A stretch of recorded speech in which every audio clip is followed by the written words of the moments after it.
Hello guys, আসসালামু আলাইকুম। আশা করি সবাই ভালো আছেন।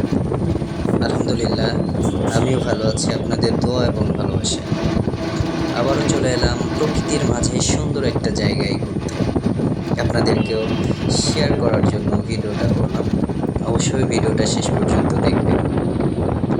এই প্রকৃতি আমাদেরকে অনেক কিছু শিক্ষা দেয়, আবার অনেক কিছুই উজাড় করে দিয়ে থাকে। এই নদী, গাছ, আকাশ সব মিলিয়ে আমাদের প্রাণেরই স্পন্দন, প্রাণেরই একটা অংশ। আসুন এই সৌন্দর্যকে ভালোবাসি এবং এই সৌন্দর্য এবং প্রকৃতি রক্ষায় সকল একত্রিত হয়ে কাজ করি। আজ এই পর্যন্তই। আবারও দেখা হবে অন্য কোনো এক ভ্রমণে সুন্দর প্রকৃতির মাঝে। ততদিন ভালো থাকবেন, সুস্থ থাকবেন এবং